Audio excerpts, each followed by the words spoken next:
Hi friends, welcome back to my channel. ఈరోజు మీకు ఈ సీరియల్లో ఏం జరిగిందో తెలుసుకోవాలి అనుకుంటున్నారా? అయితే వెంటనే మనం సీరియల్లోకి వెళ్ళిపోదాం. ఇక అవని అలాగే కమల్ ఇద్దరు కూడా ఆ సుబ్బారావు ఉన్న అడ్రస్కి అయితే వస్తారు. ఇక సుబ్బారావుని చూసి ఎలా అయినా సరే సుబ్బారావుని అక్కడి నుంచి తప్పించడం కోసం కమల్ అయితే ఇంకా చీర కట్టుకుని అమ్మాయిలాగా వేషమేస్తాడు.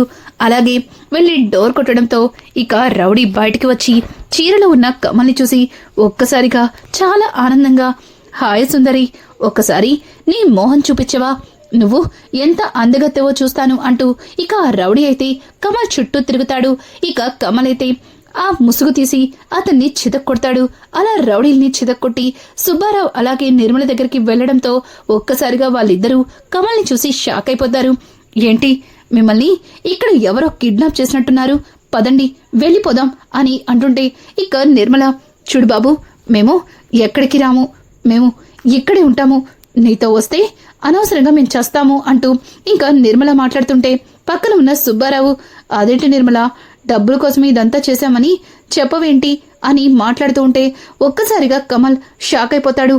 అంటే మిమ్మల్ని ఎవరు కిడ్నాప్ చేయలేదా, డబ్బుల కోసమే ఇక్కడ ఇలా ఉన్నారా అంటూ కమల్ ఆశ్చర్యపోతుంటే ఇక నిర్మల, చచ్చినోడా, ఎప్పుడేం మాట్లాడాలో తెలీదా నీకు అంటూ ఇక నిర్మల, చూడు బాబు, మీతో వస్తే మా ప్రాణాలు పోతాయి, ఇక్కడికి తీసుకొచ్చిన వాళ్ళు కోర్టుకొచ్చి సాక్ష్యం చెప్తే మమ్మల్ని చంపేస్తారని బెదిరించారు, చూడండి మాకు ఇంకా బ్రతకాలనుంది, మమ్మల్ని వదిలిపెట్టేసి, అవేవి మాకు చేత కావు అంటూ ఇక నిర్మల అయితే రెండు చేతులెత్తి దండం పెడుతుంటే ఇక కమల్కి కాస్త అర్థమవుతుంది. వీళ్ళు డబ్బు తీసుకుని కావాలనే ఇక్కడ గదిలో ఉన్నారని అర్థం చేసుకుని ఇక కమల్ అయితే నోరు మూసుకుని బయటికి పదండి, ఇక్కడే ఉంటే ఆ రౌడీలు నిజంగానే వచ్చి మిమ్మల్ని చంపేస్తారు అంటూ కమల్ వాళ్ళిద్దరిని బలవంతంగా బయటకైతే తీసుకొస్తాడు. ఇక కమల్ వాళ్ళిద్దరిని తీసుకురావడంతో అవని వాళ్ళని చూసి చాలా ఆనందపడుతుంది. ఇక అవని అయితే వాళ్ళిద్దరితో, మిమ్మల్ని ఇట్లాంటి పరిస్థితుల్లో ఉంచింది ఎవరో నాకు బాగా తెలుసు, చూడండి మీకిక ఎట్లాంటి ప్రాబ్లం రాకుండా నేను చూసుకుంటాను అంటూ అవని వాళ్ళతో మాట్లాడుతూ ఉంటే ఇక సుబ్బారావు, సరేనమ్మా సరే అంటూ ఇక అక్కడి నుంచి ఇంటికైతే బయలుదేరుతుంటారు. ఇది ఇలా ఉండగా ఇక అవని అయితే, కన్నయ్య, వీళ్ళిద్దరినీ నువ్వే సీక్రెట్ గా దాచిపెట్టాలి, రేపు కోర్టుకు వెళ్లే వరకు వీళ్ళెక్కడున్నారో కూడా ఎవ్వరికీ తెలియకూడదు అంటూ ఇక అవని అయితే కమల్తో చెప్పి అక్కడి నుంచి ఇద్దరు ఇంటికైతే బయలుదేరుతారు. కమల్ కూడా వాళ్ళిద్దరిని ఒక సేఫ్టీ ప్లేస్ లో ఉంచి ఇంటికైతే వెళ్తుంటారు. ఇది ఇలా ఉండగా ఇక రౌడీ ఒకతను పల్లవికైతే ఫోన్ చేస్తాడు. ఒక్కసారిగా పల్లవి, వీడేంటి ఇప్పుడు చేస్తున్నాడు అంటూ ఫోన్ లిఫ్ట్ చేసి, ఏంట్రా ఈ టైంలో ఎందుకు చేసావు, అయినా నేను చేస్తేనే మాట్లాడమని చెప్పాను, ఇలా ఈ టైంలో ఎందుకు చేసావు అని అడుగుతుంటే, మేడం వాళ్ళు తప్పించుకున్నారు మేడం అని చెప్పడంతో ఒక్కసారిగా పల్లవి కోపంతో రగిలిపోతుంది. ఏం మాట్లాడుతున్నారు, తప్పించుకున్నాడా అంటుంటే, మేడం మరేమో ఎవరో ఒక అతను వచ్చి మా అందరినీ కొట్టి వాళ్ళని ఇక్కడి నుంచి తీసుకెళ్లిపోయారు అని చెప్పడంతో ఇక పల్లవి కోపంతో రగిలిపోతుంది.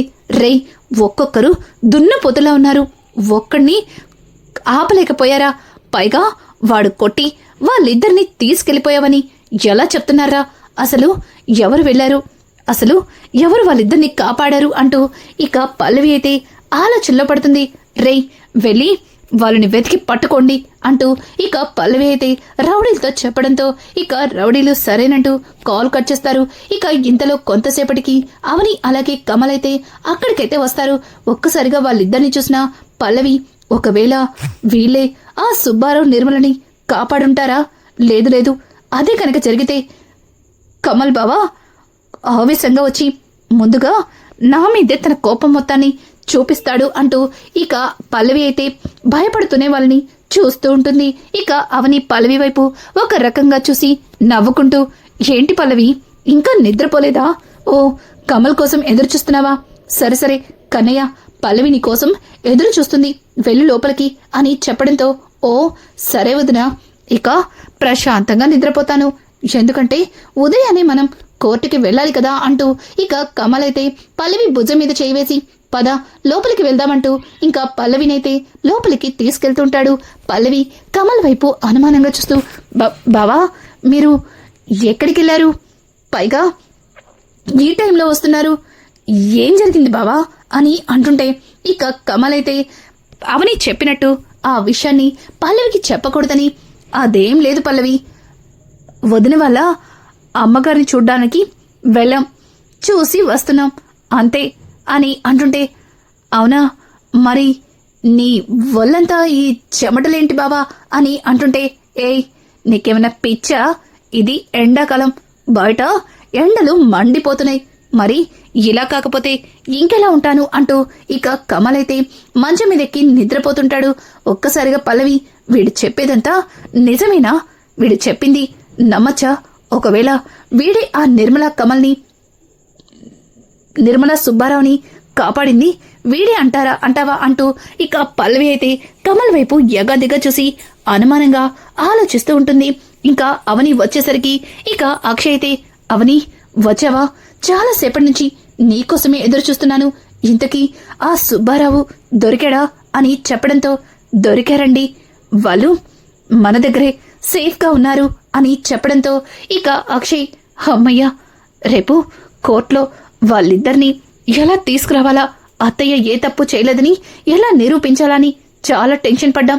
చూడు పల్లవి, చూడు అవని, ఈ విషయం పల్లవికి తెలియకుండా జాగ్రత్త పడాలి అని అంటుంటే, ఏవండి అదంతా నేను చూసుకుంటాలేండి, ఇక మీరు ప్రశాంతంగా నిద్రపోండి, దీనివల్ల మీరు ఎంత ఇబ్బంది పడుతున్నారో అర్థం చేసుకోగలను అని అంటుంటే ఇక అక్షయ్, నాదే ముందవని, అత్తయ్య గారికి ఇప్పటికీ ఆరోగ్యం బాగాలేదు, ఇట్లాంటి పరిస్థితుల్లో ఎవరూ దగ్గర లేకుండా అత్తయ్య గారలా జైల్లో ఉండడం నాకు అనుక్షణం మరింత బాధని కలిగిస్తుంది అంటూ ఇంకా అక్షయ్ మాట్లాడుతూ ఉంటే, అవని చూడండి ఇక అమ్మ మనతోనే ఉంటుంది అంటూ ఇంకా అవని అయితే అక్షయ్కి నచ్చచెప్పి ఇక నిద్రపోమ్మంటాడు. ఇక్కడ చూస్తే భరత్కి గదిలో నిద్ర పట్టదు. పదే పదే రాజేశ్వరి జ్ఞాపకాలే భరత్ని మరింత బాధ పెడతాయి. ఇక భరత్ అయితే గదిలో నుంచి కిందకి వచ్చి రాజేశ్వరి ఫోటో దగ్గరకు వచ్చి, ఎందుకమ్మా మాకు దూరం అయ్యావు, నువ్వు ఏమీ కాకుండా దగ్గరయ్యావు, తల్లి కంటే ఎక్కువ ప్రేమని అందించావు, మరి ఉన్నట్టుండి ఇలా మా అందరికీ దూరం అయిపోయావంటూ భరత్ అయితే ఇక రాజేశ్వరి ఫోటో దగ్గర నుంచి చాలా బాధపడుతూ ఉంటాడు. అది గమనించిన చక్రధర్ ఇక భరత్ భుజం మీద చేయి వేయడంతో ఒక్కసారిగా భరత్ వెనక్కి తిరిగి చూస్తాడు.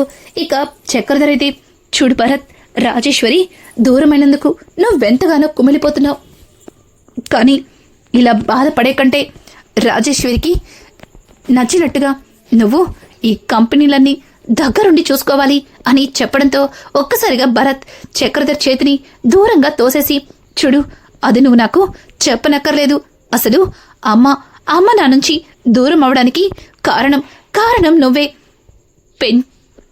నన్ను ప్రాణంగా చూసుకునే రాజేశ్వరి అమ్మ శాశ్వతంగా దూరం అయిపోయింది, అలాగే నన్ను కన్న తల్లి ఈరోజు జబ్బు పాలయ్యి హాస్పిటల్లో దిక్కు ముక్కు లేకుండా ఉంది, దీనంతటికి కారణం నువ్వు కాదు, నువ్వు కనుక వాళ్ళ జీవితంలోకి వెళ్ళుండకపోతే వాళ్ళకి ఇటువంటి పరిస్థితి వచ్చుండేది కాదు అంటూ ఇక భరత్ అయితే చక్రధర్ని అసహించుకుని అక్కడి నుంచి ఇంకా రాజేశ్వరి ఉన్న గదిలోకి వెళ్ళిపోతుంటే, భరత్ అది రాజేశ్వరి గది అని అంటుంటే, అది నాకు తెలుసు, నువ్వేం చెప్పనక్కర్లేదు అంటూ ఇక భరత్ అయితే రాజేశ్వరి గదిలోకి వెళ్ళి అక్కడ తనకి జరిగిన కొన్ని అనుభూతుల్ని గుర్తు చేసుకుంటూ మరింత బాధపడిపోతూ అక్కడే మంచం మీద తలవాల్చి నిద్రపోతాడు.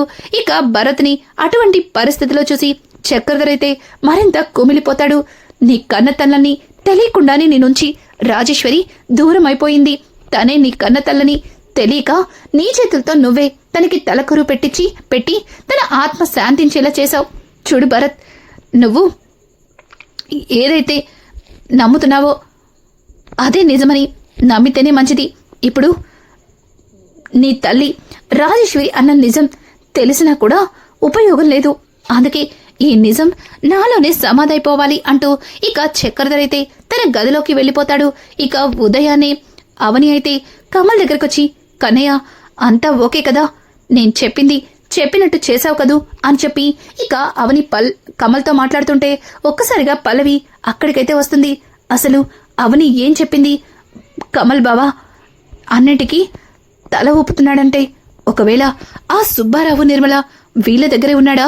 వీళ్ళు కావాలని నాతో నిజం చెప్పట్లేదా అంటూ పల్లవి ఆలోచిస్తూ ఉంటే ఇక కమలైతే రా పల్లవి, ఏంటి అలా చూస్తున్నావు, నువ్వు కోర్టుకి రావట్లేదా అని అంటుంటే, నేనెందుకు కోర్టుకి, అయినా అక్కడికి వచ్చినా ఏముంటుంది, ఆ సుబ్బారావు నిర్మల అక్కడికి రారు, అలాగే తప్పు చేసిన వీళ్ళమ్మ మీనాక్షికి శిక్ష పడుతుంది, అంతకు మించి ఏముంటుంది అని అంటుంటే, ఇక అవని అయితే అయ్యో లేదు పల్లవి, నువ్వు పొరపాటు పడుతున్నావు, మా అమ్మ ఏ తప్పు చేయలేదని ఈరోజు కోర్టులో తీర్పు వస్తుంది, అప్పుడు అమ్మకి ఎటువంటి శిక్ష వేయరు, అమ్మ బయటకొస్తుంది, అదంతా నువ్వు చూడాలి కదా, చూడు ఎంతైనా నీ రక్తమిచ్చి మరి మా అమ్మని బ్రతికించావు, మరి మా అమ్మ బయటికి రావడం చూసి నువ్వు కూడా ఆనందపడాలి కదా, అందుకే నువ్వు కూడా మాతో రావాలి అని అంటుంటే ఒక్కసారిగా పల్లవి షాక్ అయిపోతుంది. అవని మాటలు విని ఇదేంటి, ఆ సుబ్బారావు నిర్మల ఖచ్చితంగా కోర్టుకొస్తారన్నట్టుగా ఈ పల్లవి ఈ అవని ఇలా మాట్లాడుతుంది, అయినా వాళ్ళు కోర్టుకి రాకుండానే అక్కడ మా వాళ్ళు ముందుగానే ఆ సుబ్బారావు నిర్మలని అక్కడి నుంచి తీసుకుని వెళ్ళిపోతారు అని చెప్పి ఇక పల్లవి ఆలోచిస్తూ అని తన మనసులో అనుకుంటూ, ఏంటి ఓ విర్రవీగిపోతున్నావు, నిజంగానే మీ అమ్మ బయటికి వచ్చేస్తుందని తెగ సంతోషిస్తున్నట్టున్నావు, కానీ ఎట్టి పరిస్థితుల్లో మీ అమ్మ బయటికి రాదు, ఒకవేళ ఆ సుబ్బారావు నిర్మల అక్కడికి వచ్చినా కోర్టుకి మాత్రం రారు అంటూ ఇక పల్లవి అయితే కమల్కి వినిపించకుండా అవనితో మాట్లాడుతుంది. అవని కూడా అది చూద్దామన్నట్టుగా ఇక పల్లవి వైపు చూస్తూ అక్కడి నుంచి కోర్టుకైతే బయలుదేరతారు. ఇక చక్రధర్ అయితే అవనితో, అమ్మా అవని, నువ్వు చెప్పినట్టు నిజంగానే ఆ సుబ్బారావు నిర్మల కోర్టుకి వస్తారా అమ్మా, ఖచ్చితంగా కోర్టులో వాళ్ళు చూసినట్టు చెప్తారా అమ్మా అని అంటుంటే, నాన్న మీరేం కంగారు పడకండి, ఖచ్చితంగా అమ్మ ఏ తప్పు చేయలేదని ఈరోజు అందరికీ అర్థమవుతుంది, అలాగే అమ్మని బయటికి తీసుకొచ్చే బాధ్యత నాది అంటూ ఇక అవని మాట్లాడుతూ ఉంటే ఇంతలో భరత్ అయితే అక్కడికొస్తాడు. భరత్ని చూసిన అవని, తమ్ముడు, అమ్మ ఏ తప్పు చేయలేదని తెలిసిపోతుంది తమ్ముడు, ఇప్పుడు కోర్టులో అమ్మకి ఎటువంటి శిక్ష పడదు, అమ్మ బయటికి వచ్చేస్తుంది అంటూ ఇక అవని భరత్తో మాట్లాడుతుంటే, భరత్ అవని చేతుల్ని దూరంగా తోసేసి, చూడు నీ వల్లే కదా అమ్మకి రోజు శిక్ష పడుతుంది, అమ్మ అట్లాంటి పరిస్థితుల్లో ఉండి కూడా శిక్షని అనుభవించాల్సి వస్తుంది, ఒకవేళ అమ్మని అట్లాంటి స్థితిలో చూడలేకపోతే అది నేనే చేశానని నువ్వే లోపల ఉండాల్సింది అంటూ ఇక భరత్ మాట్లాడుతూ, ఈరోజు అమ్మే కనుక బయటకు రాకపోతే జీవితంలో మిమ్మల్ని ఎవ్వరిని క్షమించడు అంటూ ఇక భరత్ అయితే లోపలికి వెళ్ళిపోతాడు. అక్కడే ఉన్న పల్లవిని చూసి, పల్లవి సిస్టర్, మిమ్మల్ని చూస్తున్న ప్రతిసారి కూడా మీ వల్లే అమ్మ బ్రతికిందనే మాట గుర్తుకొస్తుంది, ఈరోజు అమ్మని కళ్ళారా చూస్తున్నానంటే అది నీ వల్లే అంటూ ఇక భరత్ అయితే పల్లవిని పొగడేస్తూ ఉంటాడు. ఇక కొంతసేపటికి అక్కడికి మీనాక్షి అయితే వస్తుంది. మీనాక్షిని చూసినా అవని అమ్మా అంటూ మీనాక్షి దగ్గరకు వెళ్లి హత్తుకుంటుంది. మీనాక్షి, అమ్మా అవని, నాకేం కాదమ్మా, మీరందరూ ఉండగా నాకేమవుతుంది అంటూ మీనాక్షి చెబుతూ ఉంటే ఇక అవని, అది కాదమ్మా, ఇదంతా నా వల్లే కదా వచ్చింది, ఆ రోజు నేనే కనుక జైల్లో ఉంటే నీకు ఇట్లాంటి పరిస్థితి ఉండుండేది కాదు అంటూ ఇక అవని మాట్లాడుతూ, అమ్మా ఈరోజు ఖచ్చితంగా నువ్వు బయటికి వచ్చేస్తావు, నీకోసం ఇంటి దగ్గర ఆరాధ్య ఎదురు చూస్తుంది అంటూ ఇక అవని మాట్లాడుతుంటే అవని మాటలకి మీనాక్షి అయితే ఆనందపడుతుంది. ఇక కోర్టులో మీనాక్షిని సబ్మిట్ చేస్తారు, అలాగే పల్లవిని కూడా పిలుస్తుంటారు. ఇక పల్లవి అయితే, చూడండి మా అమ్మని తోసి చంపింది వీళ్ళే, ఈ తల్లి కూతుర్లే అంటూ ఇక పల్లవి మాట్లాడుతుంటే ఆ మాటలకి అక్కడే ఉన్న శ్రీకర్, చూడండి యువరానర్, ఇందులో మా క్లయింట్ చేసిన తప్పేమీ లేదు, దానికి మా దగ్గర సాక్ష్యం కూడా ఉంది, ఇప్పుడే సాక్షుల్ని పెడతాను అంటూ ఇక శ్రీకర్ అయితే సుబ్బారావుని అలాగే నిర్మలని పిలవడంతో ఇక కమల్ అయితే వాళ్ళిద్దరినీ తీసుకుని అక్కడికైతే వస్తాడు.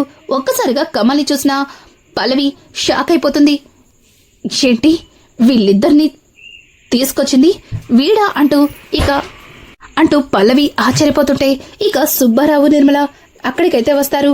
ఇక శ్రీకర్ అయితే, చూడండి మీరు అక్కడ ఏం చూసారో అది చూసినట్టు చెప్పండి అని అంటుంటే వాళ్ళ దగ్గర ఉన్న సీసీ ఫుటేజ్ని ఇస్తూ ఇక సుబ్బారావు నిర్మల ఇద్దరు కూడా, చూడండి అక్కడ ఈ మీనాక్షి గారు కూర్చుని ఏదో ఆలోచిస్తూ బాధపడుతూ ఉన్నారు. ఇంతలో ఇదిగో ఈ పల్లవి వాళ్ళ అమ్మగారు రాజేశ్వరి గారు అక్కడికి వచ్చి ఈవిడతో గొడవ పడ్డారు. అట్లాంటి పరిస్థితుల్లో ఆవిడికి చాలా వరకు నచ్చ చెప్పాలని ప్రయత్నించింది. కానీ ఆవిడ ఏం వినిపించుకోకుండా ఈ మీనాక్షి గారి గొంతు పట్టుకుని ఆవిడ్ని చంపడానికి ప్రయత్నించింది. ఇంతలో అవని గారు వచ్చి వీళ్ళిద్దరిని ఆపడానికి చాలాసేపు ప్రయత్నించి ఇద్దరిని దూరంగా నెట్టారు. ఆ క్షణంలో ఆవిడ దూరంగా వెళ్ళినా మరొకసారి నన్ను ఎవరు ఆపలేరు అంటూ ముందుకొచ్చి అక్కడే కింద ఒక పెద్ద రాయి మీద కాలు వేసి జారి వెనక్కి పడిపోయారు. ఆవిడంతటే ఆవిడ కింద పడి ఆ బండరాయికి తల కొట్టుకుని అక్కడికక్కడ చనిపోయింది.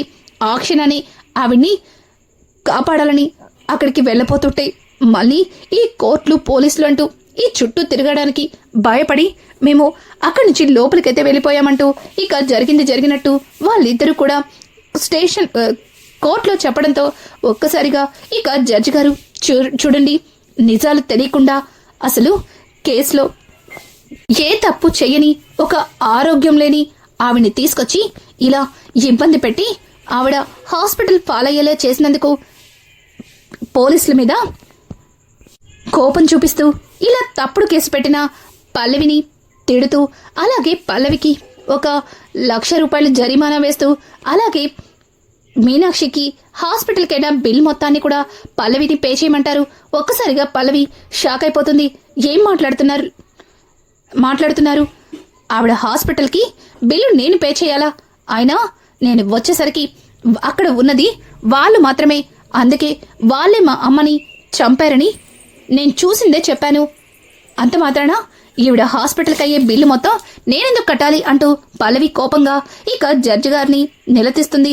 జడ్జి గారు చూడండి, మీరు కోర్టు సమయాన్ని వృధా చేసినందుకు మీకు 1 రోజులు జైలు శిక్ష వేయాలి. కానీ ఒక ఆడదానిగా మీ మీద జాలిపడి ఇక్కడితో ఈ విషయాన్ని వదిలేస్తున్నాం. అయినా కన్న తల్లి లాంటి ఆవిడకి మీరు హాస్పిటల్ బిల్ పెడితే మీకు మంచిదే కదా. తల్లి దూరమైనందుకు మరో తల్లి దగ్గరవుతుందని సంతోషించాలి. కానీ ఏంటమ్మా ఇదంతా అంటూ ఇక పల్లవికి చీవాట్లు పెట్టి అక్కడి నుంచి జడ్జి గారైతే వెళ్ళిపోతారు. ఇక అవని అయితే మీనాక్షి దగ్గరికెళ్ళి మీనాక్షిని హత్తుకుంటూ తెగ సంబరపడిపోతుంది. ఇక కమల్ అయితే మీనాక్షి దగ్గరకొచ్చి అత్తయ్య చెప్పాం కదా మిమ్మల్ని మేము బయటికి తీసుకొస్తామని అంటూ ఇక మాట్లాడుతూ ఉంటే మీనాక్షి మాత్రం వీళ్ళందరినీ విడిచిపెట్టి భరత్ దగ్గరికెళ్ళి నానా భరత్ అంటూ భరత్ని హత్తుకుంటుంది. ఇక భరత్ అయితే అమ్మా నీకేం కాదమ్మా, మేమందరం ఉన్నాం కదా, నీకేం కాదు అంటూ ఇంకా భరత్ మాట్లాడుతుంటే చూడు భరత్, నేను ఇంకా ఎక్కువ రోజులు కూడా బ్రతకరని నాకు అర్థమైపోయింది. కానీ బ్రతికరన్నాలైనా మీతో కలిసి సంతోషంగా ఉండాలని ఆశపడుతున్నాను. నువ్విలా అవని మీద పగా ప్రతీకారాలంటూ కోపాన్ని పెంచుకొని నువ్విలా దూరం అవడం నాకేమాత్రం నచ్చలేదు. చూడు, నువ్వు ఎందుకు ఇలా మారిపోయావో నాకైతే అర్థం కావట్లేదు. కానీ మునుపటిలా నువ్వు అవని కలిసి సంతోషంగా ఉంటే చూడాలని ఆశపడుతున్నాను అంటూ ఇక మీనాక్షి అయితే భరత్కి నచ్చచెప్పి తర్వాత పల్లవి దగ్గరికైతే వెళ్తుంది. ఇక పల్లవి 2 చేతులు పెట్టుకొని అమ్మ పల్లవి, రాజేశ్వరి చనిపోయినందుకు నేను కూడా చాలా బాధపడుతున్నాను. కానీ నీ గుండెల్లో ఉన్న బాధని తగ్గించలేను. నిజానికి రాజేశ్వరి విషయంలో నేను ఎటువంటి పొరపాటు చేయలేదు. కానీ తన ఆవేశం వల్లే తను ఇలా ప్రాణాలు కోల్పోయేలా జరిగింది. చూడుమా, మీ అమ్మ దూరమైనందుకు బాధపడకు. నేను కూడా నీ కన్న తల్లినే అనుకో. నువ్వు నాతో మీ అమ్మతో ఉన్నట్టే ఉండు అంటూ ఇక మీనాక్షి అయితే పల్లవితో మాట్లాడుతూ ఉంటే పల్లవి, ఛీ, నువ్వు నా కన్న తల్లివేంటి? ఆ మాట ఇప్పుడన్నావు గాని ఇంకెప్పుడు అలా అనమాకు. నాకు ఆ మాట గుర్తొస్తుంటేనే ఒళ్ళు మండిపోతుంది. అసలు నీలాంటి తప్పుడు మనిషి నా కన్న తల్లి అంటే నేను తట్టుకోలేను.